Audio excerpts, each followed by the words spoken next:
grandson of Right Thought. Welcome to the School of Marvelous Light.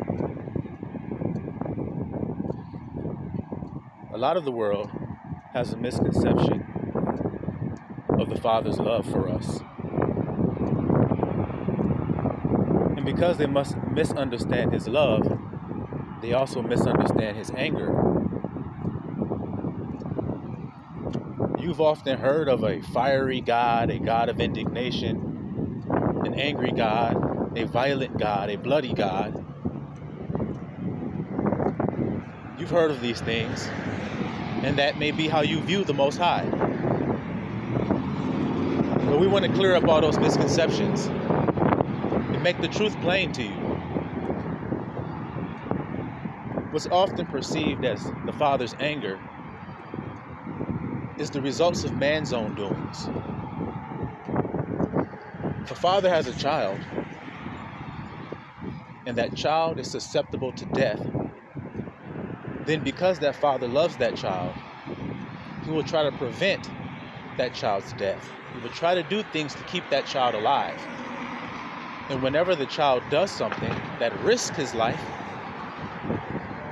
the father will respond in a way that may seem angry. That may be perceived as anger, but it's truly his love for you. Because the thing that the child is going to suffer is the child's own doing, not the father's. So you see how people want to blame the father for their own doings, for the results of their own hands, the works of their own hands? A child is living his life.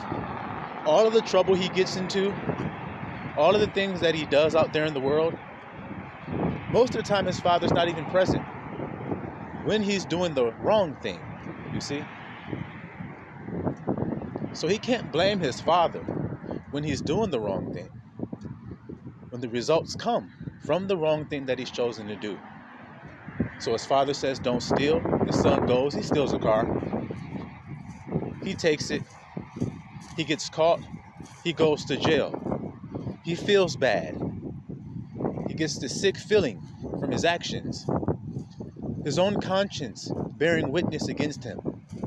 Now, when your conscience starts to bear witness against you, does sometimes your conscience seem like it's angry?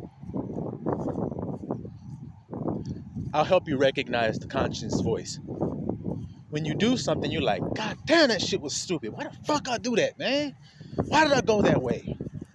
Why didn't I just do this? I knew that was the right thing to do. Why didn't I just do it? Seems like it's anger. Sounds like your conscience is pretty angry. But really, your conscience is speaking out of love. You knew the right thing. Why didn't you choose the right thing? Same thing the father would say. So then your conscience and your father sound a whole lot alike.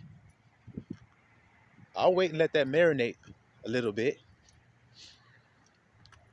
See it sizzling and popping in a skillet. Your conscience and your father sound a whole lot alike. And we often say, nobody can be as harsh to me as I can be to myself. And why is that? Why is it that you're so much more critical of yourself than others can be? You can be more critical of yourself than others.